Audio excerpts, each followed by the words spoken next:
Hello everyone, hi Redux, this is Artster or JJ, and today I want to be going over my 4 Civilization, Light, Dark, Fire, and Nature MaltNEXT deck profile. While this isn't the deck that I've been breaking games with recently, you can thank Dash for that. It is a deck I have lots of fun with, and I believe that many other people will have just as much fun either by buying the physical cards or proxying them or playing on untap or whatever. So, let us begin, shall we? Since it is a MaltNEXT deck, we obviously run 4 copies of Super Battle Dragon Age MaltNEXT.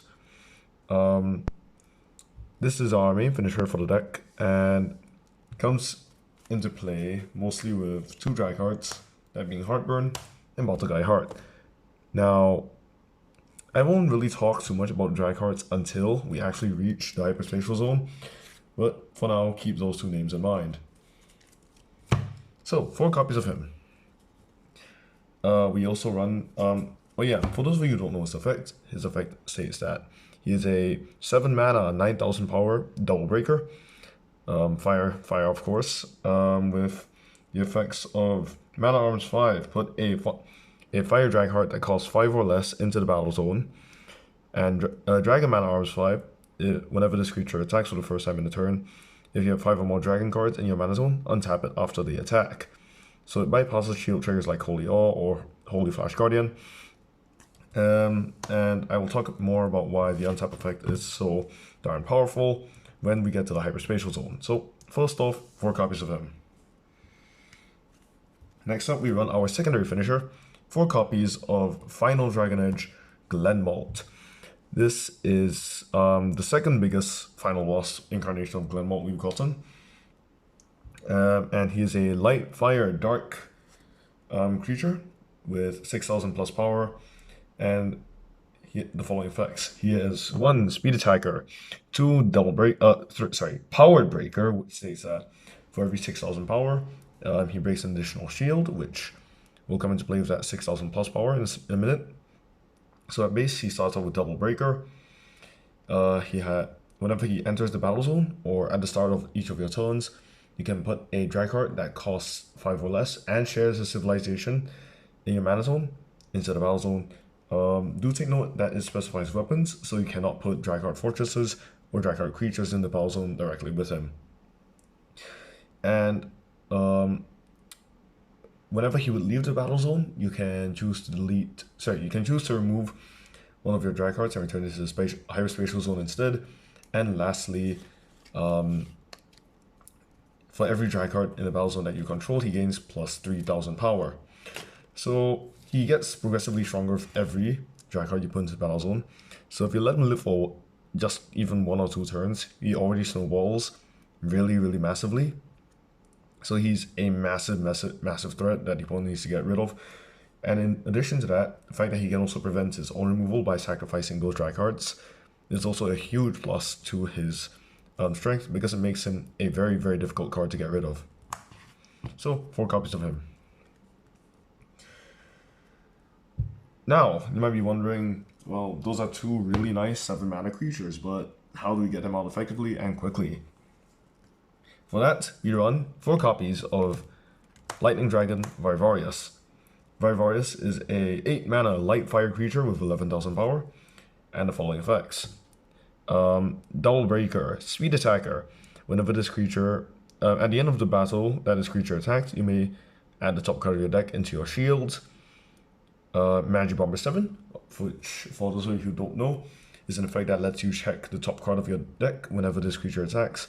And from either that top card or your hand, you may choose a creature that costs 7 or less and put it into the battle zone for free. So very, very nicely works with MaltNEXT and Final Dragon Age Glenmalt, because as mentioned before, they are both 7 mana. But the big kicker is that there's one more effect that states that if you control no other creatures, you may reduce the cost of this creature by 3, turning this into a 5 mana creature, which makes it essentially a scramble change on wheels. Now, do note we don't actually run scramble change in the deck anymore. I decided to change that. But given that we ramp so easily in this deck, and that the main effect of MaltNEXT Reborn Trigger triggers at 5 mana. This guy helps massively. Aside from that, since the shield check is not, since the shield add is not mandatory, you can also use his magic member effect to check the top card and set up for drama plays, which I will go into more detail once we get to the hyperspatial zone. So 4 copies of him. Next up, we run our last main finisher of the deck. We run 1 copy of Victory Rush, only Marhead. For those of you who don't know why this card is ran at 1, it's because it's currently limited on the ban list, and for a very good reason. It is a 10 mana creature with 9,000 plus power. The effects are Speed Attacker, Power Attacker plus 5,000, Triple Breaker. And whenever this creature attacks, you and your opponent will play Gachenko Judge, which is to check the top card of your deck and reveal their costs. If you were to win Gachenko Judge, you may take an extra turn. I don't think I need to tell you why this card is really easy to proc, especially in a deck where 12 slots are already cost 7 and higher. Not to mention the other cards of the deck that we run, which we will be getting into momentarily, but he is another win button that we can activate. That being a that being a red command dragon can also be procced off with more drama and be cheated out for less. So 1 copy of him. And I want to go into the defensive options of the deck. Those being, our first defensive option being 4 copies of Bolshak the Giragon. Bolshak the Giragon is a 7 mana evolution creature with the following effects. Evolution, placed on one of your fire creatures. Revolution 0 trigger. Whenever you are attacked and have 0 shields remaining, you may reveal this card from your hand. When you do, you may reveal the top card of your deck. If it's a non-evolution fire creature, you may put it into the battle zone and then evolve this creature on top of it. And finally, whenever this creature enters the battle zone or whenever it attacks, you may have it do battle with one of your opponent's creatures. This, being a 12,000 body, helps a ton with defense because it usually stops any sort of attack that comes your way. And in combination with the 2 Glen Malts, works well because when I do those Glen Malts into the battle zone, you get access to your entire hyperspatial zone. So he can very easily put out drag cards if you get lucky with him. There's also another card which allows him to get a lot more value if you get him during the Revolution 0 check, but I will get into that later. Next up, we run 4 copies of Dragon Ninja Hayabusa Ryu. Hayabusa Ryu is a 6 mana light fire creature with 5,500 power and the following effects: Blocker, Speed Attacker, and Ninja Strike 7. For those of you who don't know, Ninja Strike 7 is an effect that triggers when you have 7 mana and states that whenever you were attacked, you can reveal this card and put it into the battle zone. From there, wait, is it summon or put? Sorry, I can never remember with this card. Ninja Strike 7、相手のクリーチャーがアタック、ブロック、能力、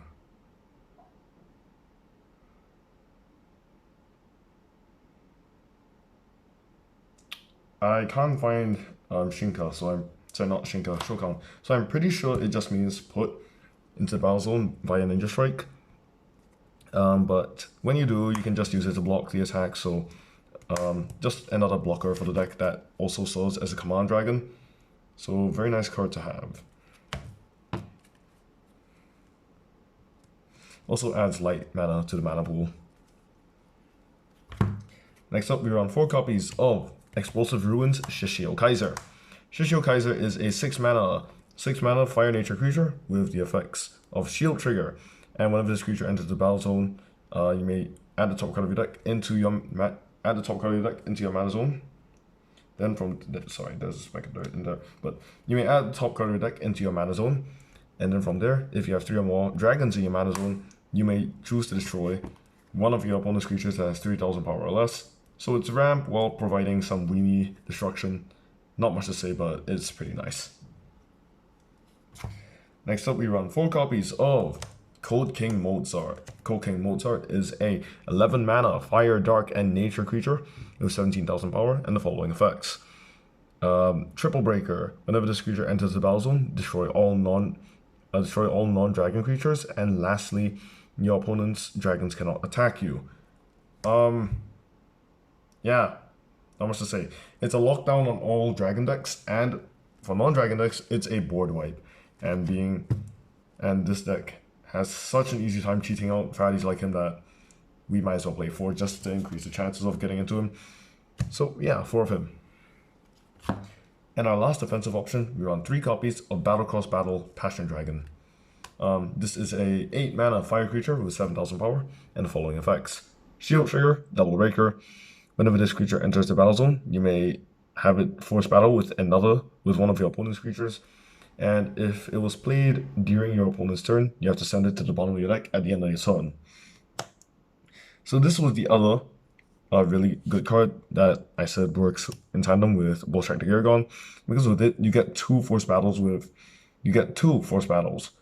and not just 2 force battles, but 2 force battles at Bullstrike the Gargon's 12,000 power. So very nice card. Lastly, we only have ramp to talk about. So first off, we run 4 copies of Duelist Charger. Duelist Charger is a twin back spell.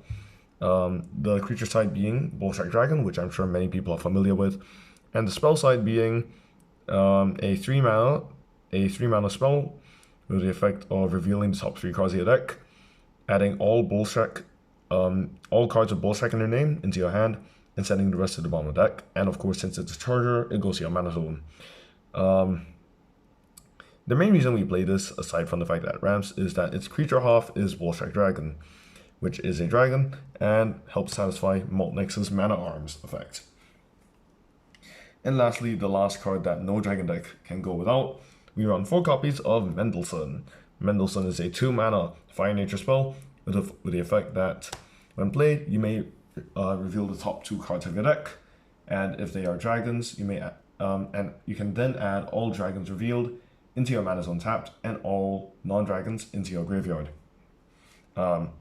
Since everything except Mendelssohn is a dragon, you have to be incredibly unlucky to get anything less than 2 per Mendelssohn.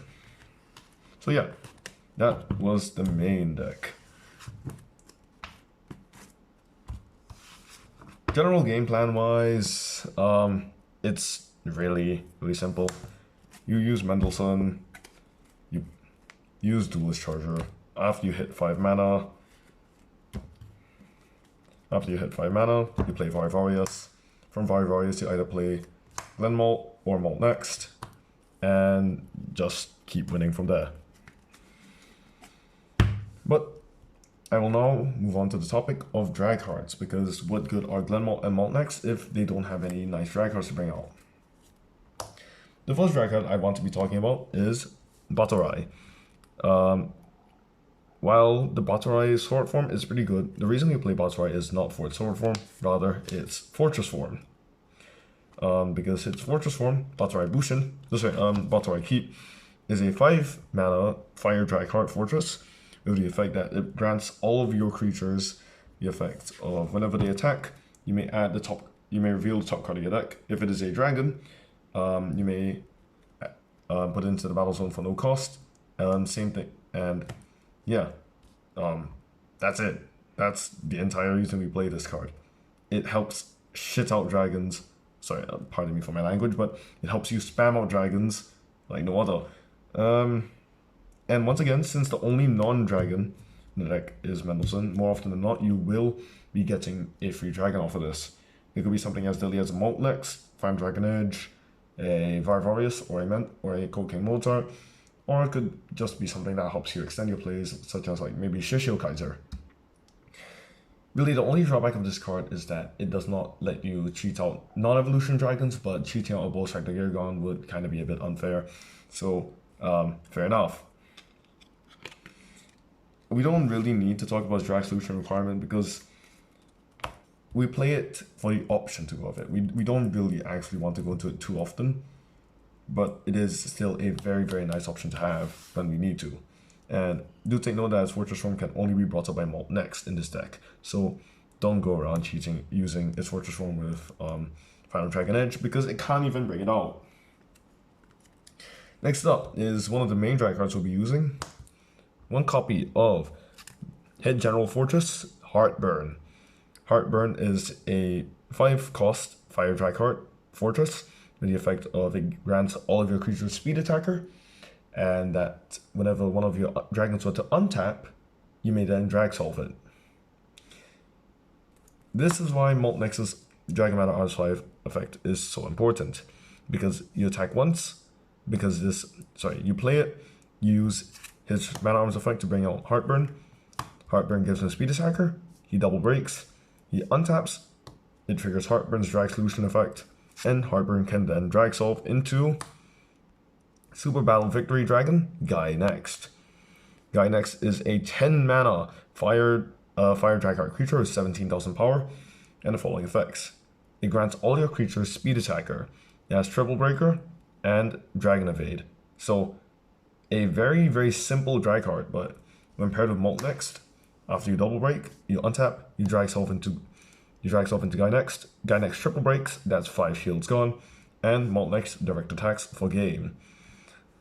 Yeah, that is a one-shot combo provided you are not screwed by triggers, but it is still a one-shot combo nonetheless. So just one copy of GuyNext is sufficient for the deck.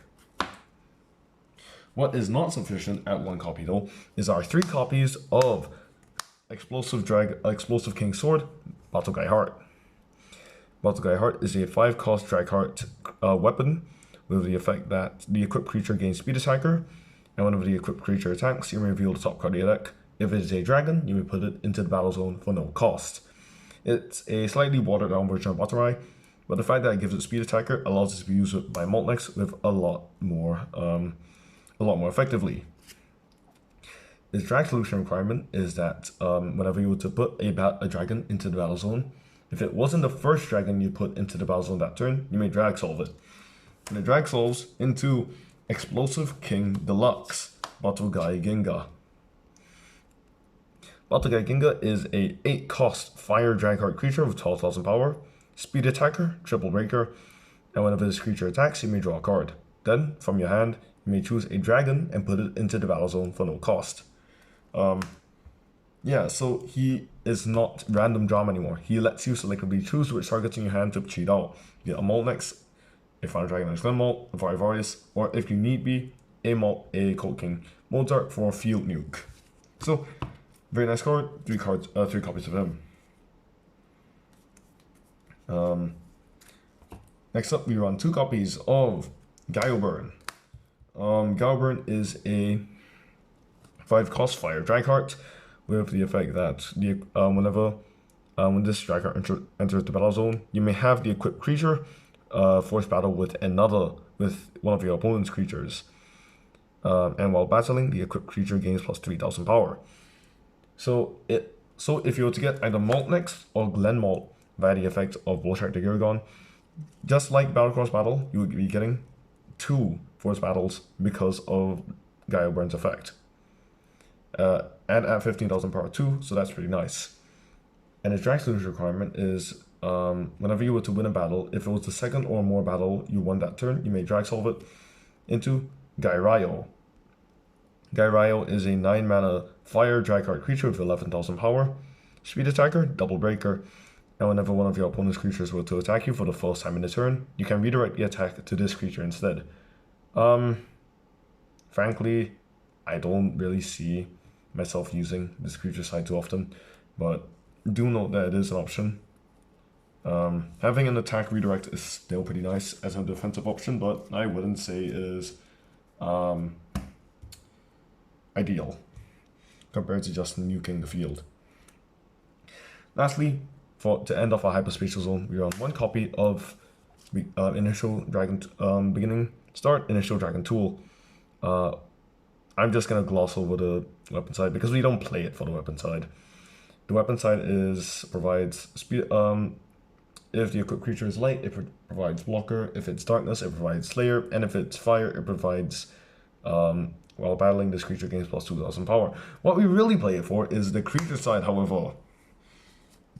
The creature side is Final at the End. It is a 5 mana light, dark, and fire Dragon creature with 7000 plus power, blocker, speed attacker, double breaker. Whenever this creature battles, you may have it gains plus 2000 power, and this creature reduces the cost of all your Dragooners by 2. The fact that it's a blocker and a slayer and a cost 5 drag card means that it can be brought out by MaltNEXT as an additional defensive option if you really need to. And having more options is always a good thing for the deck. So, 1 copy of him.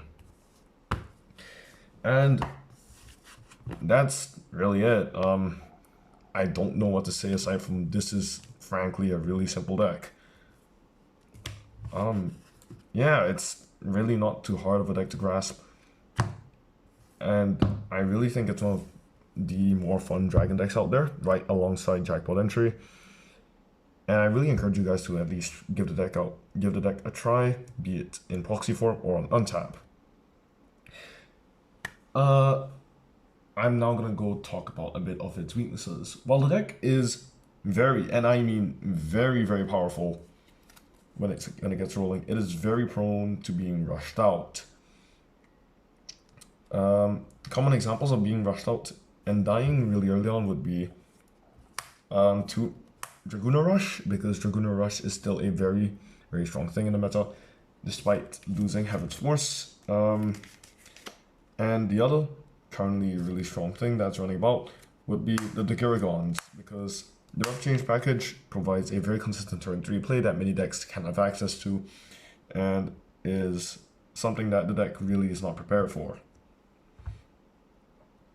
As for what I can suggest to handle these things for rush type decks, like say Kirifudash, or as the aforementioned Dragooner Rush, I suppose you could run stuff like Mega Magma Dragon for easier field nukes.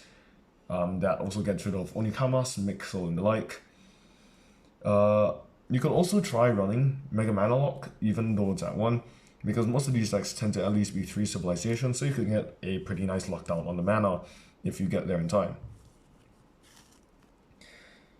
The only other thing I can really say about this is why not just play the Garagon package? The Rough Change package, as I mentioned before, is a very consistent turn 3 game plan that many decks have access to, including MaltNEXT. Given that Dorgan Truist is a dragon and both of the Garagons are also dragons, there's no reason not to at least give it a shot in MaltNEXT. And I would highly advise you at least give these cards a shot if you decide to build your own MaltNEXT.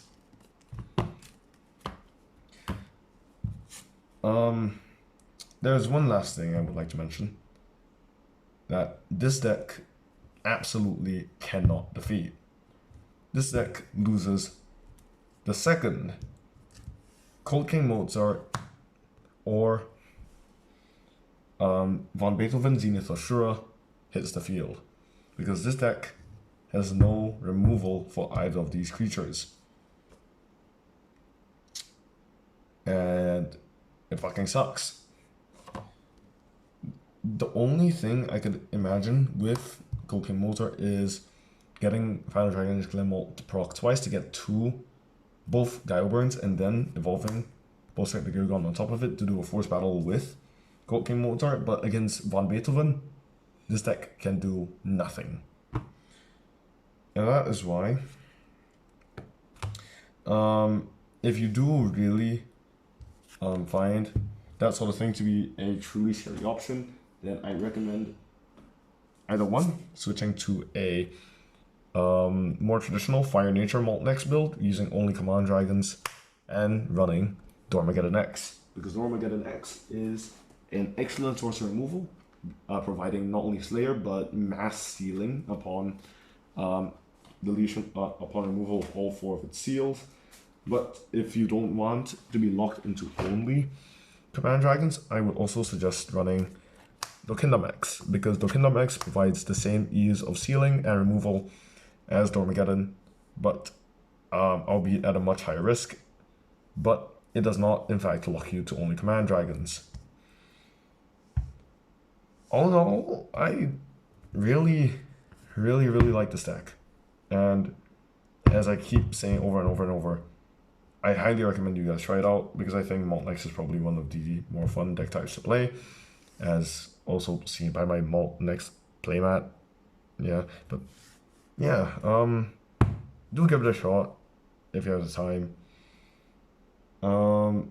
If you aren't able to afford many of the pieces, you could probably try getting the EX01 prints of Mozart and MaltNEXT because those are significantly cheaper compared to the previously printed counterparts. Final Dragon Age Limo came in the DMBD 14, so that shouldn't be too hard to come across.